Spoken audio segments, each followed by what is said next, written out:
오늘 새벽에 본 말씀 잠깐 여러분들한테 소개하고 또 말씀을 이어가겠습니다. 시편 86편 17절 한번 보여주실까요? 예. 자, 앞에 띄웠는데요. 여러분 보이시지 잘 모르겠는데, 자, 앞에 오늘 새벽에 나눈 말씀이었고 결론이었는데요. 시편 86편 17절 여러분 목소리로 한번 같이 읽어보겠습니다. 시작. 그러면 나를 미워하는 그들이 보고 부끄러워하오리니 여호와여 주는 나를 돕고 위로하시는 이시니이다. 다윗의 고백이었습니다. 다윗이 뭐라고 고백하냐면 은총의 표적을 내게 보이소서. 그러면 나를 미워하는 그들이 보고 부끄러워하오리니 여호와여 주는 나를 돕고 위로하시는 이시니이다. 아멘. 여러분, 그런 인생 있잖아요.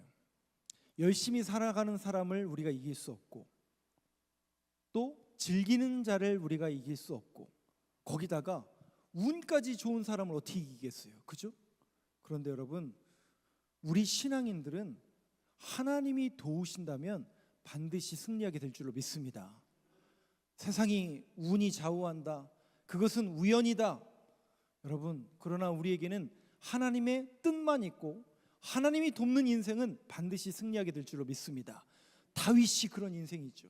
나를 돕고 위로하시는 이신이이다. 오늘 이 밤에도 하나님이 저와 여러분들의 우편 그늘이 되어주시고 저와 여러분들을 도와주시는 하나님으로서 저와 여러분들의 심령과 신앙 고백 속에 완전히 자리매김하길 간절히 소망합니다. 우리 옆에 분들하고 이렇게 인사했으면 좋겠습니다. 저는 그만 보시고 옆에 앉아있는 분들에게 이렇게 인사하세요. 하나님이 도우시는 인생이 되길 바랍니다. 한번 인사하시죠. 여러분, 그 시편 3편에 보면 천만인이 나를 둘러 진친다가 아니구나. 천만인이 둘러 에워싼다 할지라도 나는 두려워하지 아니하리로다. 왜 그럴까요? 다윗이 그렇게 고백할 수 있을까요? 하나님이 돕는 인생은 천만인이 에워싼다 할지라도 반드시 승리하게 될 줄로 믿습니다. 그 믿음의 고백이 다시 한번 여러분들의 마음을 주장하시길 간절히 소망합니다. 자, 오늘 본문 말씀 다시 한 번만 띄워주세요. 오늘 본문은 시편 68편 말씀인데요. 자, 10절 말씀 아까 읽었는데 다시 여러분들의 목소리를 같이 한번 읽어보겠습니다. 시작. 주의 회중을 그 가운데에 살게 하셨나이다. 하나님이여 주께서 가난한 자를 위하여 주의 은택을 준비하셨나이다. 주의 은택이 무슨 뜻이냐면 놀랍게도 토부라는 뜻이에요. 주의 은혜를 준비하셨나이다. 반드시 하나님께서 오늘 이 밤에도 저와 여러분들에게 은혜를 준비하신 줄로 믿습니다. 근데 그 은택이라는 단어를 썼거든요. 근데 이 은택이라는 것은 은혜로 번역할 수 있지만 이 단어의 원뜻은 뭐냐면 토부예요. 토부가 뭐죠? 많이 들어봤는데 그거죠. 하나님이 보시기에 좋았더라. 하나님께서 천지를 창조하시고 뭐라고 말씀하신다고요? 하나님께서 보시기에 좋았더라. 우리를 만드시고 하나님이 보시기에 별로더라? 그렇지 않습니다. 저와 여러분들을 보시고 하나님은 늘 뭐라고 말씀하신다고요? 토부, 좋았더라. 세상 사람들은 우리를 향해서 그렇게 얘기할지 모르지만 하나님은 저와 여러분들을 향해서 뭐라고 말씀하신다고요? 토부, 좋았더라. 바로 가장 좋은 것을 뭐 하신다는 얘기예요? 가장 좋은 것을 이 밤에도 준비하신 줄로 믿습니다. 주의 은택을 준비하셨나이다. 그렇다면 가장 좋은 것 어떤 사람에게 준비하셨고 어떤 것을 하나님께서 이 밤에 준비하셨는가? 앞에 있는 내용을 여러분들과 함께 보면서 기도의 제목을 삼기를 원하는데요. 이 68편 1절 한번 보여주시죠. 그러면 가장 좋은 것을 하나님께서 은택을 준비하셨나이다. 은혜를 준비하시고 가장 좋은 것을 준비하셨다라고 하는데 이 은택을 누리는 자가 누구인가? 이 은택은 어떤 은택이 준비되어 있는가? 1절입니다. 여러분 목소리 한번 같이 읽어보겠습니다. 시작. 하나님이 일어나시니 원수들은 흩어지며 주를 미워하는 자들은 주 앞에서 도망하리이다. 저도 목이 잠겨서 그래요. 요즘에 코로나가 굉장히 심하죠. 특별히 코로나는 목이 굉장히 많이 아프고 여러분도 전에 경험해 보셔서 아시겠지만 저도 목이 갈갈하긴 하지만 이건 지금 제가 코로나 걸려서 그런 게 아니라 아까 찬양을 빡세게 불러서 그런 거예요. 저는 이제 개인적으로 좋아하는 찬양이 많이 나와가지고 열심히 불렀는데, 여기 하나님이 일어나시니 원수들은 흩어지며 주를 미워하는 자들은 주 앞에서 도망하리이다. 봤더니 다윗이 뭐라고 고백하냐면, 이게 다윗의 시거든요. 다윗이 도망다니면서 원수들에게 쫓겨다니면서 이 노래를 불렀는데 뭐라고 고백하냐면, 하나님 일어나 주세요. 하나님이 일어나시니 하나님 일어나 주세요. 하나님 일어나 주세요. 그럼 하나님 어떻게 하고 계시다는 얘기예요? 누워 계시다는 얘기인가? 그게 아니에요. 이 쿰이라는, 야쿰이라는 단어예요. 일어나다라는 단어가 히브리어로 야쿰이에요. 근데 발음을 이렇게 하면 안 되고, 야쿰 이렇게 발음하면 안 되고, 야쿰 이렇게 발음하는 겁니다. 억양이 이제 쿰에 있는데 야는 거의 안 쓰는 단어죠. 야쿰이라는 이 단어는 일어나다라는 단어예요. 근데 그 야쿰이라는 단어를 언제 썼냐면, 하나님의 법궤 있죠. 법궤, 언약궤가 행진할 때 맨 앞에서 이스라엘 백성들을 끌고 갈 때, 그때가 언제였어요? 성전 시대입니까? 광야 시대입니까? 성전에는 이미 안치가 된 거고, 광야 시대 때 언약궤가 맨 앞에 서고, 요단강을 건널 때도 맨 앞에 있었고, 행진할 때 가장 먼저 섰는, 즉 하나님께서 행진하는 그 모습 속에 야쿰이라는 단어를 씁니다. 하나님이 일어나다라는 이 표현은 법궤가 행진할 때, 다윗이 지금 극도의 절망과 원수의 공격 앞에 무너지고 있는 상황 속에서 누구의 도움을 요청하는 거예요? 하나님, 마치 이스라엘 백성들을 인도하시고 광야에서 길을 내시며 광야에서 이스라엘 백성들을 끌고 가실 때, 행진하실 때 하나님께서 일어나신 것처럼 다시 한번 내 삶에 하나님께서 역사하여 주시고, 하나님의 임재가 다시 한번 나에게 임하여서 이 원수의 공격과 어둠 가운데 뭐 해달라는 얘기예요? 하나님이 임재하시고 이겨낼 힘을 달라는 그 신앙 고백을 하나님이 일어나시니 다윗이 이렇게 노래하고 있는 겁니다. 그런데 여러분 기억나세요? 혹시 이 야쿰이란 단어가 신약 성경에 오면 예수님이 하신 말씀 속에 나옵니다. 근데 이 단어를, 야쿰이란 단어를 우리가 하나님께 고백하는 것은 하나님 일어나세요, 하나님 임재해 주세요, 하나님 우리를 구원해 주세요, 이런 고백이 되지만, 이 야쿰이란 단어가 하나님 쪽에서 우리에게 쓰시면 명령형이 됩니다. 일어나라가 되는 거예요. 일어나라가 되는 거예요. 근데 그 일어나라는 표현을 누가 쓰셨냐면 예수님이 쓰시죠. 언제 쓰셨죠? 보시면 아시죠. 누가복음 한번 보여주시죠. 8장. 누가복음 8장을 한번 보여주세요. 추가 구절. 누가복음 8장에 보면 누가 나오냐면 예수님이 나옵니다. 그죠? 예수님이 병든 자를 가버나움에서 계속 고치는 거예요. 그런데 회당장 야이로는 사람이 있었어요. 아시죠? 그 회당장 야이로에 누가 병들었어요? 아들의 딸이에요. 아들의 딸이에요. 정확하게 하세요. 딸이죠. 딸이 병들었어요. 그래서 회당장 야이로가 급하게 누굴 만나러 와요? 예수님한테 찾아오죠. 그래서 뭐라고 그래요? 내 딸이 병들었는데 고쳐주세요. 그래서 예수님이 어떻게 해요? 가자. 근데 가는 길에 누가 앞길을 막아요? 혈루병을 앓는 여인이 막았었죠.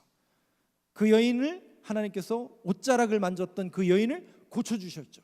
그러다 보니까 시간이 어떻게 됐어요? 지체가 됐겠죠? 그리고 나서 하인이 달려옵니다. 뭐라고요? 딸이 어떻게 됐다고요? 아뿔싸 죽어버렸네요. 주님이 가시기도 전에 벌써 죽어버렸네요. 근데 주님이 뭐라고 하죠? 아니다, 가자. 가십니다. 가셔서 죽어있는 그 아이를 보십니다. 근데 사람들은 뭐라고 그래요? 다 죽었다, 죽었다. 근데 주님이 혹시 뭐라고 하는지 아세요? 죽은 게 아니라 잔다, 잔다. 그 잔다라는 표현에 대한 사람들의 반응이 뭐라고요? 53절에 그들이 그 죽은 것 아는 거로 뭐라고 했다고요? 여러분, 세상 사람들은 우리를 향해서 비웃습니다. 세상 사람들은 하나님의 역사에 대해서, 아니 창세기 말도 안 되는 일, 말이 안 되잖아요. 말이 안 되는 일 비웃습니다. 아니 세상에 99살 먹은 사람이 어떻게 애를 낳습니까? 비웃죠. 그 말을 들은 사람도 비웃었죠. 그게 누구였어요? 사라였죠. 사라도 피식 비웃었죠. 내가 지금 나이가 몇인, 경수가 끊어진 지가 언젠데. 사람들은 다 비웃습니다. 근데 여러분, 하나님의 역사는 일어납니까? 안 일어납니까? 그러니까 하나님이시죠. 우리 주님이 어떻게 하시느냐? 54절 여러분 목소리 한번 같이 읽어보겠습니다. 시작. 예수께서 아이의 손을 잡고 불러 이르시되 아이야 일어나라 하시니. 일어나는 게 정상이에요? 안 일어나는 게 정상이에요? 네? 안 일어나는 게 정상이죠. 정상은 안 일어나는 게 정상이죠. 왜? 이미 다 죽었으니까. 근데 여러분, 무슨 단어를 썼다고 여기? 아이야 일어나라. 아이야 일어나라. 이거 많이 들어봤는데 달리다굼이죠. 달리다굼이죠. 기억나시죠? 달리다쿰이라는 뜻이에요. 소녀여 일어나라. 달리다쿰이라는 단어예요. 근데 이 단어가 우리가 하나님 앞에 서면 하나님이여 일어나세요 라고 하는 것은 하나님의 임재를 기다리고 하나님이 우리를 구원해 주실 것을 기다리는 단어지만, 예수님이 명령하시고 하나님이 일어나라 라고 하는 데는 명령이라고요. 이것은 하나님의 신명이고 하나님의 명령이라고요. 하나님이 일어나라고 하면 일어나는 인생이 되는 줄로 믿습니다. 우리 주님이 일어나라고 하니까 일어난 거예요. 그렇다면 오늘 이 메시지 속에서 하나님이 저와 여러분들에게 이 메시지와 이 말씀을 듣게 하시면서 하나님이 원하시는 음성과 메시지는 뭘까? 하나님은 저와 여러분과 우리 교회를 향해서 지금도 일어나라 명령하고 계신 줄로 믿습니다.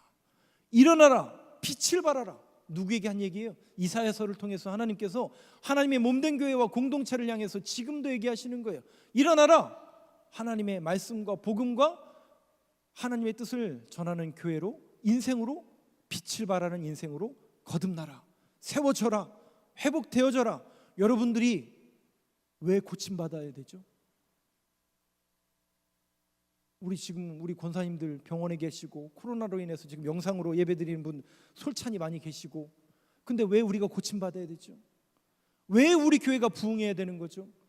저와 여러분의 인생이 왜 일어나는 거예요? 왜 일어나는 데는 이유를 여러분들이 정확히 아셔야 돼요. 단순히 세상 사람들처럼 잘 먹고 잘 사는 그 정도 차원에서 여러분 신앙이 머무르지 마세요. 우리가 잘 돼야 되는 이유, 우리가 일어나야 되는 이유, 우리가 고침받아야 되는 이유, 우리가 회복되어야 되는 이유는 단 하나예요. 하나님의 명령이고 그 명령을 통해서 뭐 하라고요? 빛을 발하라고요. 하나님의 역사를 쓰라고요. 하나님의 일을 교회와 저와 여러분들의 인생에 맡겨주셨으니 그거 하라고 불러주신 거예요. 그러니 하나님, 내가 하나님의 일을 하고 싶은데 육신이 아파요. 아프면 할 수 있어요, 없어요? 못하죠. 다리가 아픈데 어떻게 하나님 앞에 나아가겠어요? 고쳐주세요. 만져주세요. 왜? 하나님 앞에 나아가기 위해서, 하나님의 일을 감당하기 위해서. 지금도 저와 여러분들을 불러주셔서 하나님의 일을 맡기길 원하시는데 육신이 아프다면 못하잖아요. 그러니까 기도하시라고요. 고쳐달라고, 회복시켜달라고. 왜? 하나님 영광 올려드리도록, 하나님의 일을 하도록 우리 교회가 더 성장하고 더 부흥하고 우리 교회가 다시 일어나야 되는 이유는 단 하나, 단순히 이름을 드러내고 저 목사가 설교 잘해서 부흥했다 이 소리 듣고 싶어서 하는 게 아니에요. 우리 교회를 통해서 하나님이 하고자 하시는 일이 있기 때문에 그래요.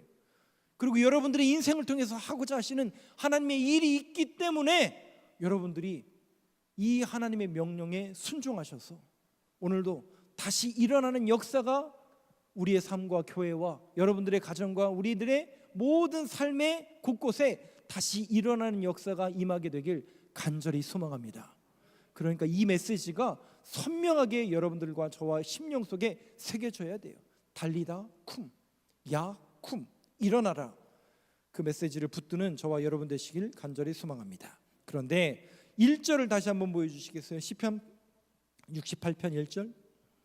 하나님이 일어나시니 원수들은 흩어지며 주를 미워하는 자들은 주 앞에서 도망하리이다.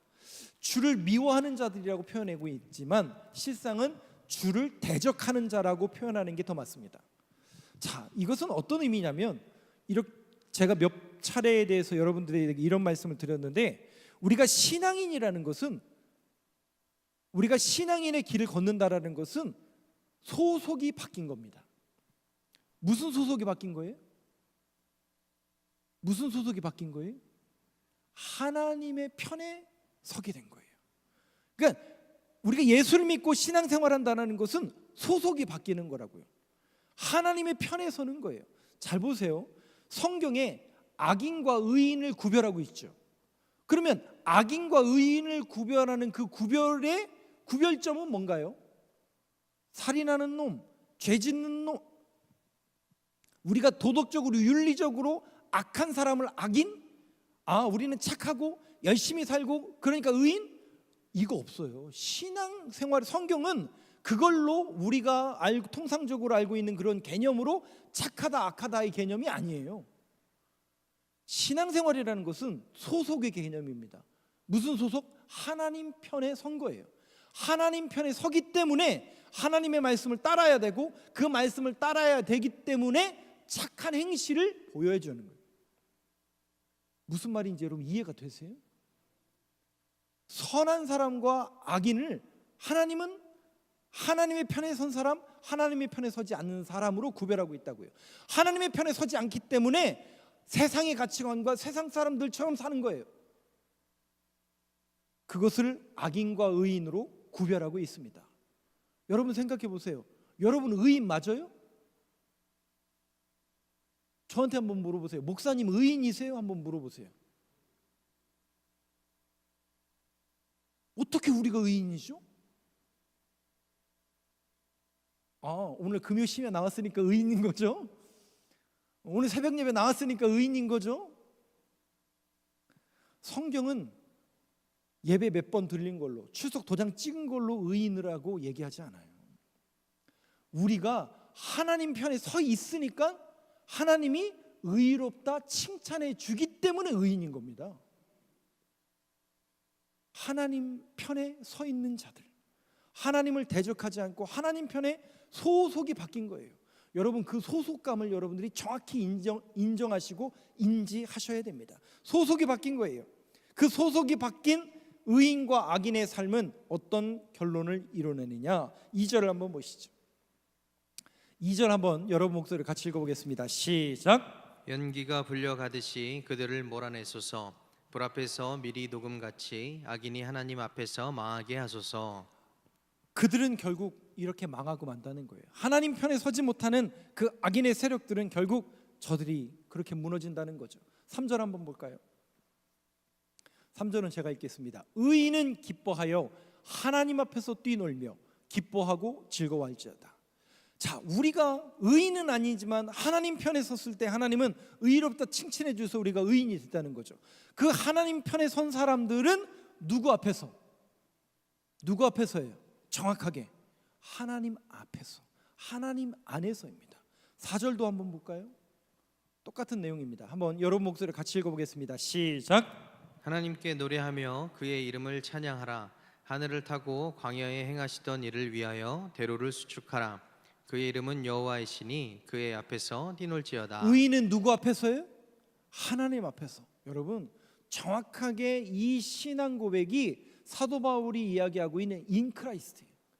예수님 안에서, 주 안에서입니다. 주 안에서. 그러니까 주님의 임재를 기뻐하고 주님 안에서 우리가 가장 기뻐하는 이유는 우리는 원래 의인의 길에 설 수 없는데 예수 그리스도를 믿는다는 이유만으로 하나님 편에 서는 소속이 바뀌었어요. 그리고 우리를 의인이라고 칭찬해 주시는 거예요. 그 사실을 알기 때문에, 그 사실을 깨닫기 때문에 기뻐하지 아니할 수가 없구나. 이 구원의 감격과 기쁨이 다윗에게 늘 있었던 거예요. 그것은 오늘 이 시대 속에서 신앙인인 저와 여러분들에게도 동일한 기쁨이어야 되는 거예요.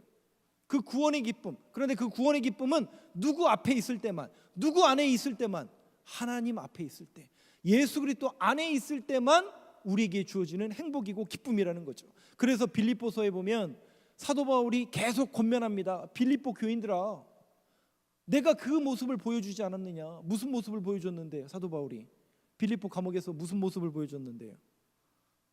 그거 있잖아요. 그거 제가 늘 인용하는 그거.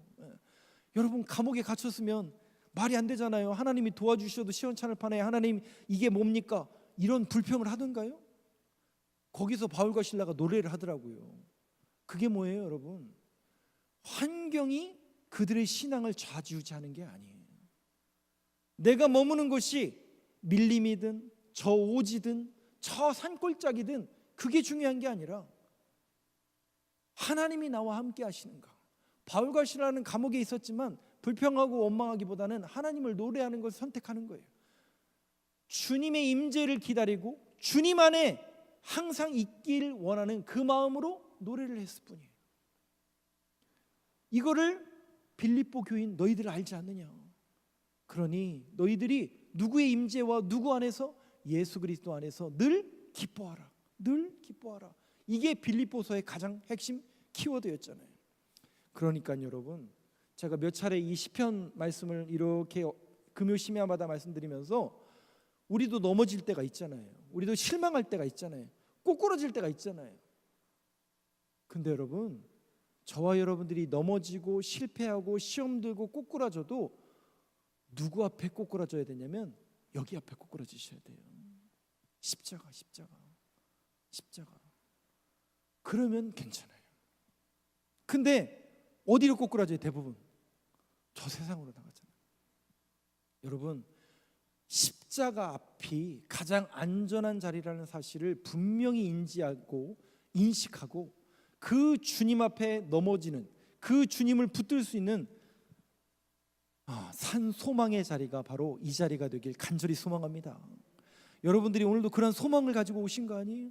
오늘도 내가 비록 육신은 피곤하지만 또 마음은 거시기 하지만 노래가 안 나오는데 그래도 내가 신앙인인데, 내가 믿음이 있는 사람인데, 지금 코로나로 여러 성도님들이 지난 주일부터 못 나오고 어려움 가운데 있는데 영상으로 지금 예배를 드리는 분들이 있잖아요.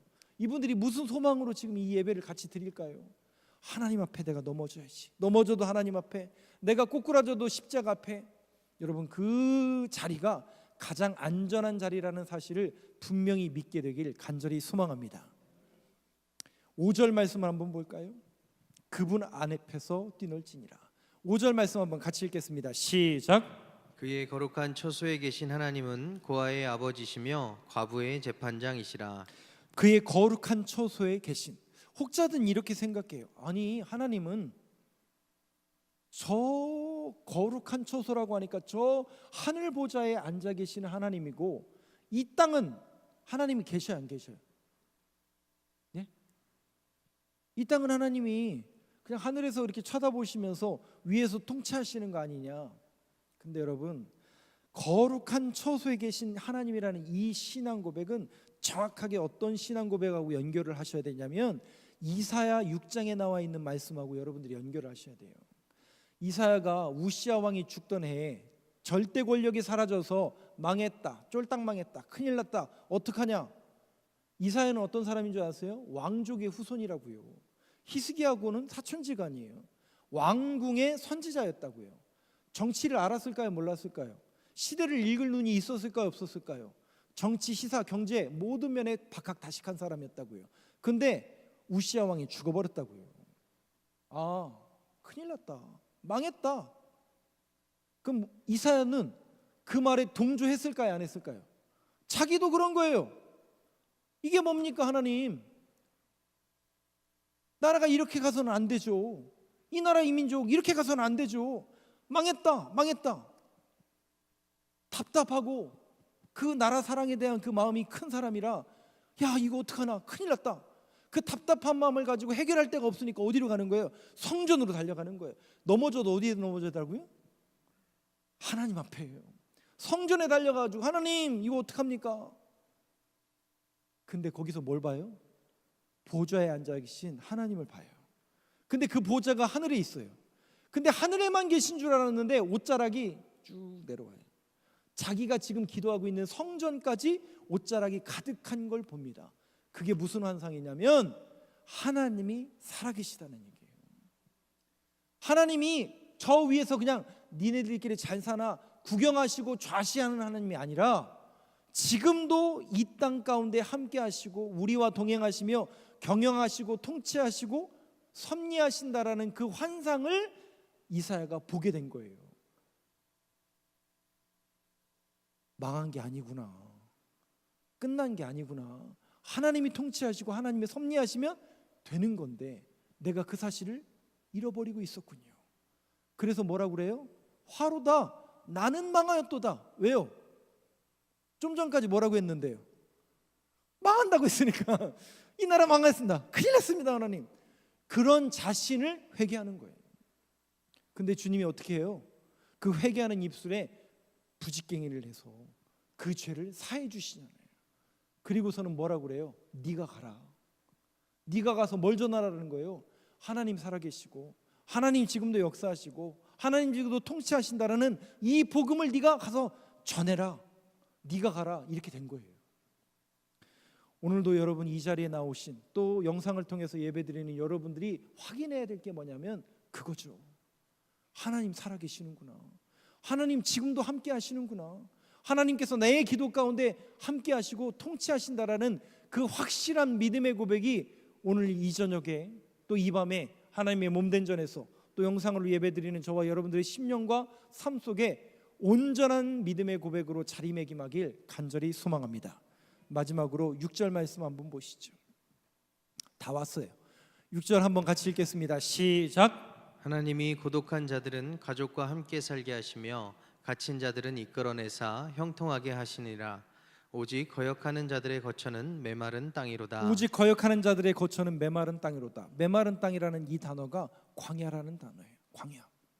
근데 여러분, 오직 거역하는 자들의 거처는 메마른 땅이로다. 하나님 편에 선 사람만 하나님의 사람들인가? 여러분 잘 보세요. 왜 광야라는 단어가 등장을 하냐면 광야에 머물렀던 이스라엘 백성들이 하나님 말 잘 들었어요? 안 들었어요? 결론이 잘 들었어요? 안 들었어요?